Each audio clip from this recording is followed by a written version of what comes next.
Est-ce que toi aussi t'as déjà rêvé de laisser ton assiette paisiblement sur la table de salon pendant que t'allais aux toilettes sans que ton chien y touche? Si tu as un chien gourmand qui se lance sur ta nourriture, qui saute sur tes comptoirs, qui mange des choses qu'il ne devrait pas, eh bien voici un comportement que tu devrais absolument travailler avec lui. Aujourd'hui, je montre les étapes faciles pour commencer à entraîner le Leave It ou pas touche avec votre chien à la maison. Première étape, je présente ma main avec de la nourriture, poing fermé, à mon chien et je la laisse travailler. Dès que je vais avoir un désengagement de sa part, je vais la marquer et la récompenser de l'autre côté. La nourriture qui se trouve dans ma main est interdite. Ce ne sera donc pas ça sa récompense. Je répète l'exercice quelques fois jusqu'à ce que je me rende compte que mon chien a bien compris l'exercice et n'essaie plus de toucher la nourriture qui est dans mon poing fermé.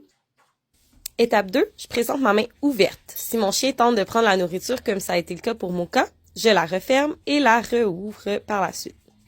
On continue comme ça jusqu'à ce que je sois capable de laisser ma main ouverte alors que mon chien ne tente pas d'essayer de prendre la nourriture. Là, je la laisse travailler un peu.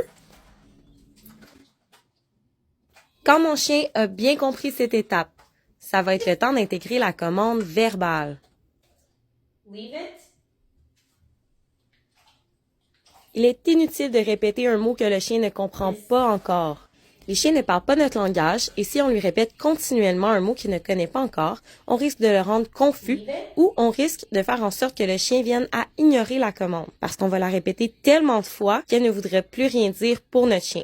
Pour chaque commande, on veut donc s'assurer d'enseigner le comportement et que le chien comprenne et reproduise facilement la tâche avant de commencer à associer un mot. Leave it. Ma prochaine étape va être de descendre ma main de plus en plus bas. L'objectif est que même si la nourriture se trouve au sol à portée du chien, elle n'y touche pas. Avec Mocha, pour plus de défis et de fantaisie, je le dépose directement sur sa patte plutôt qu'au sol cette fois-ci. Avec un chien débutant, je l'aurais placé au sol un petit peu plus éloigné afin de le garder en réussite avant de commencer à ajouter du défi. Comme vous voyez, si jamais mon chien tente de prendre la nourriture malgré tout, je la recouvre simplement avec ma main pour qu'il n'y ait pas accès.